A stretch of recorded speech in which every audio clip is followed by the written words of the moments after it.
Sebaba mempersembahkan dongeng dan kisah pengantar tidur untuk anak, si sapi dan si katak. Pada suatu ketika, hiduplah seekor sapi mungil pada sebuah pertanian di tepi danau. Sapi mungil merasa sedih karena tubuhnya lebih kecil dibanding sapi yang lain di sana. Ia selalu mengeluh mengenai hal ini. Dan ya, lagi-lagi ia mengeluh kepada si anjing, sahabatnya. Tubuhku paling kecil di sini. Sepertinya tubuhku paling kecil di dunia.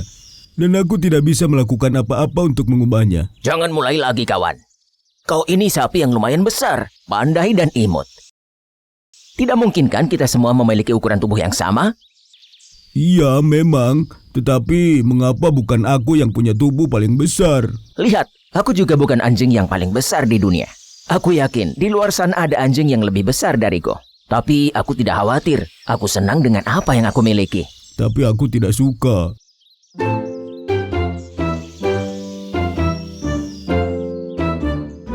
Pada danau sebelah pertanian di mana si sapi tinggal, hiduplah seekor katak yang sombong. Ia gemar membanggakan diri di depan kawan-kawannya.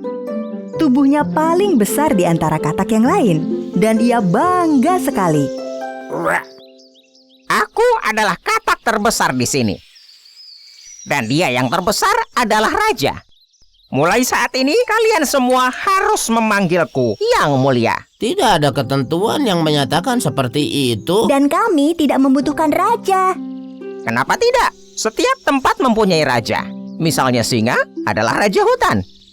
Ya, tetapi singa bukan hewan terbesar di hutan. Ada gajah yang lebih besar. Si katak sombong memikirkan jawaban kawannya. Lalu menjawab dengan nada sombong seperti biasa. Ini bukan hutan dan kalian bukan seekor gajah. Pokoknya aku adalah raja. Titik. Katak yang lain sepakat untuk memberi pelajaran pada si katak sombong. Tetapi mereka tidak tahu bagaimana caranya. Suatu hari tatkala para katak berenang di danau, mereka melihat si sapi mungil sedang berumput dengan wajah muram di pinggir danau. Mereka belum pernah melihat hewan sebesar itu. Wow, besar sekali hewan itu. Pada saat itu, muncul gagasan di kepala mereka. Bukankah si sombong mengatakan bahwa hewan terbesar adalah raja? Jadi hewan itu pastilah raja. Mereka segera mendekati si sapi. Mereka menceritakan kondisinya dan meminta bantuan. Ya, tetapi aku hanya seekor sapi mungil. Bantuan apa yang bisa kuberikan? Siapa yang mungil? Kau? Kau tidak perlu berbuat apa-apa. Kami akan membawa kawan kami yang sombong ke sini dan serahkan semuanya kepada kami. Baik, sekarang aku harus kembali ke pertanian, supaya pemilik pertanian tidak khawatir.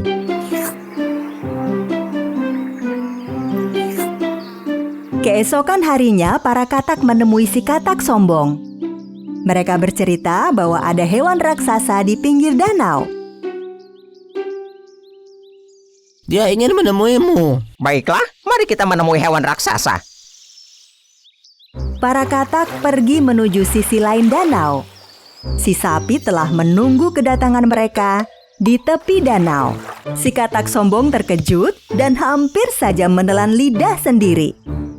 Namun tidak menunjukkan rasa terkejutnya pada katak yang lain. Oh, jadi kau adalah hewan raksasa yang berniat menjadi raja? Si sapi hendak mengatakan sesuatu. Namun, buru-buru si katak betina berkata, "Bukankah kau yang mengatakan siapa hewan terbesar ia menjadi raja? Maka si sapilah yang berhak menjadi raja." Oh ya? Aku bisa menjadi sebesar dia? Begitu ya? Bagaimana caranya? Tatkala para katak berdiskusi, si sapi merasa dirinya sangat besar dan berharga. Karena baru kali ini ada yang mengatakan betapa besarnya dia. Sekarang coba kalian lihat seberapa aku bisa tumbuh. Akhirnya katak sombong menggembungkan dirinya. Apakah tubuhku sudah sebesar sapi?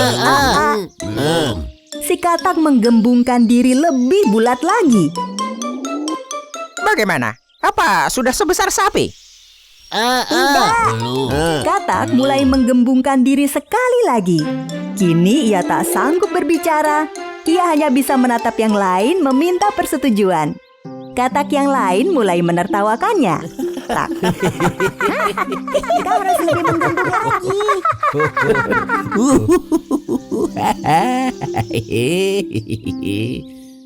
Si katak sombong terus menggembung. Ia menggembung dan menggembung hingga berubah menjadi balon.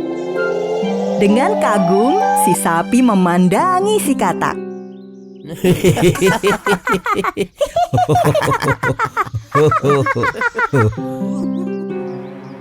Bentuk katak sombong sudah tidak lagi seperti katak. Ia mendorong dirinya hingga melayang dan tubuhnya mulai naik. Lama-kelamaan ia terbang setinggi si sapi. Namun ia harus melampaui ketinggian sapi dan berusaha naik lebih tinggi lagi. Dan si sapi dan katak-katak yang lain hanya bisa berdiri memandang. Ini menjadi pelajaran besar untuknya. Mereka merasa sedih akan nasib si katak sombong yang merasa dirinya paling besar di antara yang lain. Begitu melihat apa yang terjadi, si sapi mungil tidak pernah mengeluh lagi. Ia menerima dirinya apa adanya dan sangat menyukainya. Pada zaman dahulu, hiduplah seorang putri cantik di sebuah kastil besar. Suatu hari, ayahnya sang raja memberikan hadiah ulang tahun sebuah bola emas kepada putri. Selamat ulang tahun, putriku. Terima kasih, ayah. Putri sangat mencintai bola emas ini. Dia menghabiskan sepanjang waktunya bermain dengan bola emas itu. Suatu hari, dia membawa bolanya keluar dan mulai memainkannya dengan melemparkannya ke udara. Putri mendekati sebuah kolam kecil dan terus memainkan bola emas itu. Tepat saat itu, dia tidak dapat menangkap bola yang dia lemparkan ke atas. Dan bola itu menggelinding menjauh. Bolaku! Putri mengejar bola emasnya, tetapi bola itu bergerak semakin cepat. Akhirnya bola itu jatuh ke kolam dan tenggelam. Ah, tidak! Putri duduk di tepi kolam dan menangis karena putus asa. Bola emasku yang cantik, bagaimana aku bisa mengambilnya? Tiba-tiba, dia mendengar sebuah suara. Rabbit, putri yang cantik, kenapa kau menangis? Rabbit. Putri melihat berkeliling, tetapi tidak menemukan dari mana asal suara itu. Ketika Putri melihat dari dekat, dia sadar bahwa itu adalah suara kodok yang ada di samping kolam dan kodok itu memandanginya. Kodok melompat ke arah Putri dan bertanya lagi setelah dia berhasil mendekat. Ada masalah apa, putri yang cantik? Kenapa kau menangis? Sang putri terkejut saat melihat kodok yang bisa berbicara. Kodok yang bisa berbicara? Bagaimana bisa? Ya, inilah aku berbicara dengan putri yang cantik. Kenapa kau menangis? Setelah menenangkan diri, Putri mulai menceritakan kisahnya. Bola emas yang diberikan ayahku terjatuh ke kolam dan tenggelam. Bagaimana aku bisa mengambilnya? Kodok mendekati kaki sang putri dan mengajukan penawaran. Putri yang cantik, akan kubawakan bolamu, tetapi sebagai balasannya kau harus melakukan permintaanku. Putri jadi penasaran. Jadi apa balasannya? Jika kau mau berteman denganku, aku ingin hidup bersamamu di kastil. Putri memikirkan hal itu, lalu menerima tawaran sang kodok. Jadi kodok melompat ke dalam air dan hilang dari pandangan. Tak berapa lama, kodok muncul kembali dengan bola emas dan melemparkannya kepada Putri. Setelah menemukan bolanya, Putri sangat senang dan mulai berjalan kembali ke kastil. Melihat sang putri pergi meninggalkan kodok, kodok mulai berteriak.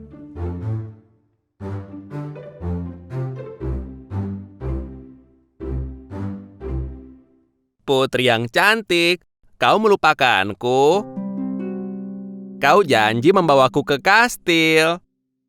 Rabbit, Putri berteriak dari jauh sambil tertawa. Bagaimana mungkin kodok jelek sepertimu membayangkan untuk hidup dengan putri cantik sepertiku? Brebek. Sang putri meninggalkan kodok dan pulang ke kastilnya.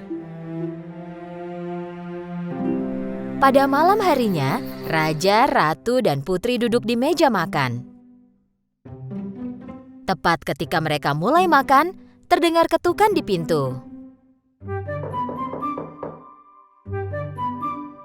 Pelayan melaporkan bahwa seekor kodok telah tiba dan memberitahu bahwa kodok tersebut diundang oleh putri dan kini meminta izin untuk masuk.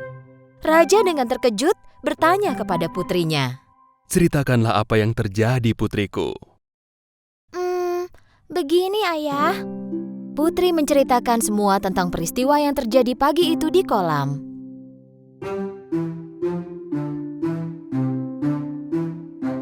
Jika kau berjanji kepada kodok untuk mengembalikan bolamu, maka tepatilah janjimu.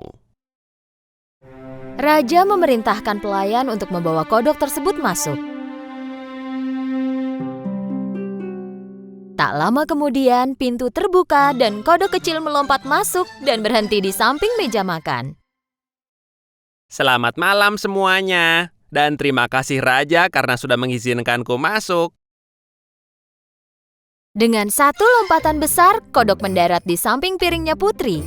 Putri memandang kodok dengan rasa tidak senang. Raja meminta sebuah piring untuk kodok, tetapi sang kodok menghentikannya. Tidak perlu menyediakan piring, aku bisa makan dari piringnya Putri.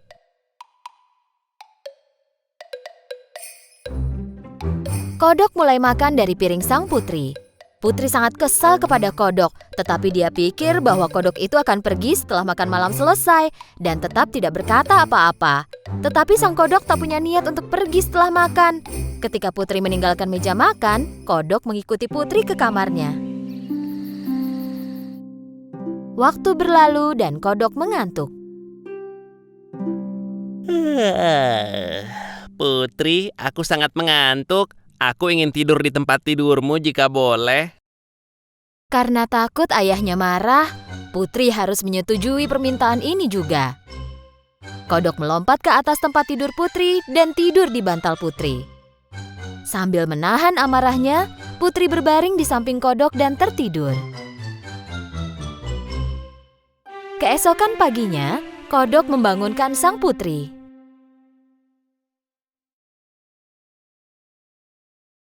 Selamat pagi Putri yang cantik. Aku punya satu keinginan lagi darimu. Jika kau melakukannya, aku akan segera pergi. Mendengar bahwa kodok jelek itu akan segera pergi, tanpa kentara menunjukkannya, Putri sangat senang. Baiklah, katakan apa yang kau inginkan.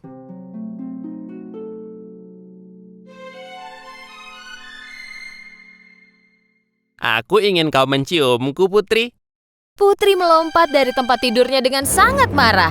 Beraninya kau, itu tak mungkin. Senyum di wajah kodok pun hilang dan digantikan oleh air mata. Putri berpikir sejenak. Baiklah, apa susahnya dengan satu ciuman kecil? Lagi pula aku tak akan melihatnya lagi. Dan akhirnya Putri pun mencium sang kodok. Segera setelah Putri mencium sang kodok, sebuah cahaya menyilaukan menutupi kamar itu. Karena silau, Putri tak bisa melihat apapun. Tak lama kemudian, cahaya itu menghilang. Putri mulai dapat melihat lagi, tapi kali ini dia tak percaya pada apa yang dia lihat. Tepat di mana tadinya kodok berada, kini berdiri seorang pemuda tampan. Sang putri kaget dengan apa yang dia lihat. Dia tak percaya dan kemudian bertanya, "Siapa kau? Bagaimana dengan kodok yang tadi berdiri di sini?" Putri yang cantik, aku adalah pangeran dari negeri yang jauh. Penyihir jahat mengutukku dan mengubahku menjadi seekor kodok. Untuk mematahkan kutukannya, aku harus bermalam di samping seorang putri dan mendapatkan ciuman darinya. Berkatmu, aku dibebaskan dari kutukan menjadi kodok selamanya. Sang putri sangat terkejut, tetapi juga sangat senang dengan apa yang dia dengar. Keduanya pergi menghadap raja dan menceritakan semuanya. Ini harusnya pelajaran kedua yang diajarkan kodok kepadamu, putriku. Kita tidak boleh menilai seseorang hanya dari penampilannya dan menghakimi tanpa tahu seluruh kebenarannya. Raja menjamu sang pangeran beberapa hari lagi di kastilnya. Pangeran dan putri mengunjungi kolam tempat mereka bertemu pertama kali. Putri, maukah kau menikahiku dan ikut ke kerajaanku? Sang putri tersenyum dan mengangguk menerima lamaran pangeran. Dan tepat saat itu, sebuah suara memecahkan kesunyian. Rabbit, rabbit. Mereka mencari sumber suara itu. Ada kodok di samping kolam yang memandangi mereka. Mereka menahan nafas menunggu kodok itu bicara. Tapi tak terjadi apa-apa. Keduanya mulai tertawa. Jangan khawatir, kodok kecil. Aku yakin kau pun akan menemukan putri untukmu suatu hari. Dan tertawa lagi. Tak lama kemudian, mereka menikah dan hidup bahagia selamanya.